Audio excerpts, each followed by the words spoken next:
আসসালামুয়ালাইকুম everyone, welcome back to my channel. আজকের পর্বে আপনাদেরকে তৈরি করে দেখাবো চাইনিজ রেস্টুরেন্ট স্টাইলে তৈরি চিলি চিকেন। খুব সহজভাবে চিলি চিকেনের এই রেসিপিটি দেখিয়েছি।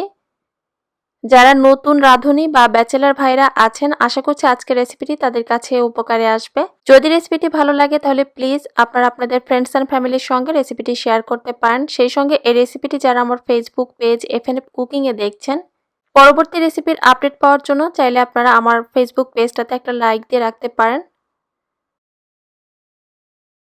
তো চিলি চিকেনটা তৈরি করে নেওয়ার জন্য এখানে 300 গ্রামের মতো বোনলেস চিকেন নিয়েছি। আর চিকেনটা এখানে আমি একটু কিউব করে একটু বড় করে কেটে নিয়েছি। এখন দিয়ে দিচ্ছি হাফ চা চামচ মরিচ গুঁড়ো। তারপর এখানে গোলমরিচের গুঁড়ো দিয়ে দিলাম হাফ চা চামচ। লবণ দিয়ে দিচ্ছি স্বাদ মতো। আদা রসুনের পেস্ট দিয়ে দিলাম এখানে 2 চা চামচ। সয়া সস দিয়ে দিচ্ছি এখানে 1 চা চামচ। তারপর দিয়ে দিলাম এখানে সাদা সিরকা 1 চা চামচ। ময়দা দিয়ে দিচ্ছি এখানে 2 চা চামচ।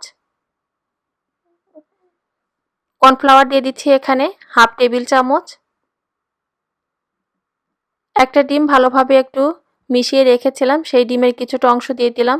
তারপর একটা চামচ দিয়ে সবকিছু ভালোভাবে একটু মেখে নিচ্ছি। একটা ডিমের সম্পূর্ণটা নাও লাগতে পারে, সেই জন্য অল্প অল্প করে দিয়ে আমি এখানে সবকিছু একত্রে মেখে নিয়েছি। তো সম্পূর্ণ ডিমটা এখানে আমার লেগেছে। সুন্দর একটা কালারের জন্য এখানে সামান্য পরিমাণে অরেঞ্জ ফুড কালার দিয়েছি।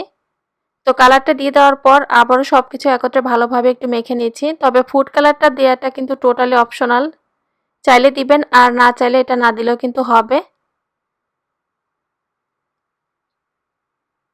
মেখে নেওয়া মুরগির মাংসটা এক সাইডে রেখে দিয়েছি। তারপর চলে যাচ্ছে একটা সস তৈরি করতে। সস তৈরি করে নেওয়ার জন্য প্রথমে দিয়ে দিলাম 3 টেবিল চামচ টমেটো কেচাপ। চিলি সস দিয়ে দিচ্ছি এখানে 2 চা চামচ। এই চিলি সসের রেসিপি কিন্তু আমার চ্যানেলে আছে, চাইলে আপনারা দেখতে পারেন। সয়া সস দিয়ে দিচ্ছি এখানে 1 চা চামচ। কর্নফ্লাওয়ার দিয়ে দিলাম এখানে 1 টেবিল চামচ। কর্নফ্লাওয়ারটা দিয়ে দেওয়ার পর একটু সবকিছু ভালোভাবে মেখে নিচ্ছি।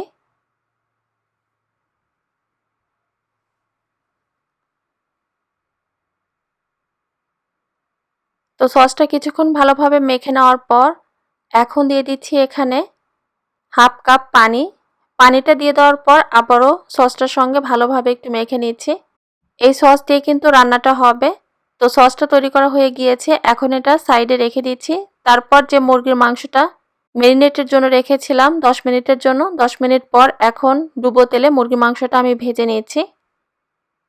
একটু সময় নিয়ে যদি মাংসটা মশলার সঙ্গে মেরিনেট করে রাখা যায় তাহলে কিন্তু টেস্টটা বেশি ভালো আসে। তো হাতের কাছে সময় ছিল না জন্য 10 মিনিটের জন্য এটা আমি রেস্টে রেখেছিলাম। মেরিনেট করা মুরগির মাংস এখন ডুবো তেলে দিয়ে ভেজে নিতে হবে। আর চুলার আঁচটা কিন্তু এই পর্যায়ে মিডিয়ামে রাখতে হবে, অর্থাৎ মিডিয়াম আঁচে একটু সময় নিয়ে নেড়েচেড়ে মুরগির মাংসটা সেদ্ধ হওয়ার আগ পর্যন্ত ভেজে নিতে হবে। তবে খুব বেশি সময় নিয়ে কিন্তু মুরগির মাংসটা ভাজা যাবে না, সেক্ষেত্রে মুরগির মাংসটা শক্ত হয়ে যাবে, এর ভেতরে আর জুসিনেসটা বজায় থাকবে না। আমার এখানে মুরগির মাংসটা ভাজতে সময় লেগেছে প্রায় 8 থেকে 10 মিনিটের মতো। তো মুরগির মাংসটা ভালোভাবে সেদ্ধ হয়ে গিয়েছে এবং খুব সুন্দর একটা কালারও চলে এসেছে। এই পর্যায়ে একটা ছাকনা দিয়ে তেল ঝরিয়ে নিয়ে মুরগির মাংসটা আমি তুলে নিচ্ছি। তো সবগুলো মুরগির মাংস এখানে একই রকম ভাবে ভেজে নিয়েছি। এখন চলে যাচ্ছি চিলি চিকেনটা তৈরি করতে। রান্নার জন্য প্রথমে দিয়ে দিলাম 1 টেবিল চামচ তেল। তেলের পরিবর্তে আপনি চাইলে এখানে বাটারও কিন্তু দিতে পারবেন। তারপর রসুন কুচি দিয়ে দিলাম এখানে হাফ টেবিল চামচ। আদা কুচি দিয়ে দিচ্ছি এখানে হাফ টেবিল চামচ। আদা এবং রসুন কুচিটা দিয়ে দেওয়ার পর 30 থেকে 40 সেকেন্ডের মতো একটু ভেজে নিচ্ছি। যখন আদা রসুন একটু ভেজে নেওয়ার পর হালকা একটা গোল্ডেন কালার চলে আসবে, সেই পর্যায়ে দিয়ে দিচ্ছি এখানে পেঁয়াজ। হাফ কাপ পেঁয়াজ দিয়েছি আর পেঁয়াজটাকে এখানে আমি একটু কিউব করে বড় করে কেটে নিয়েছি। তারপর দিয়ে দিচ্ছি লাল রঙের বেল পেপার।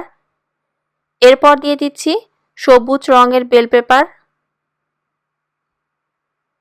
কাঁচা মরিচ ফালি দিয়ে দিলাম এখানে 3টা থেকে 4টার মতো।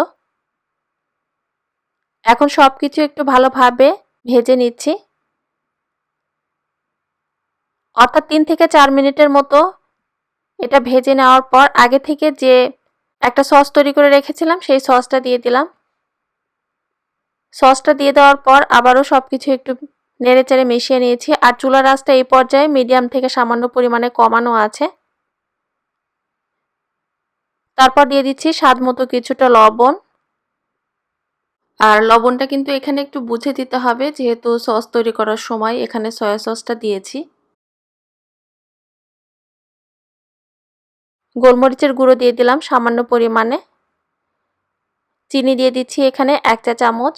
তারপর আবারও সবকিছু ভালোভাবে একটু নেড়েচেড়ে মিশিয়ে নিচ্ছি।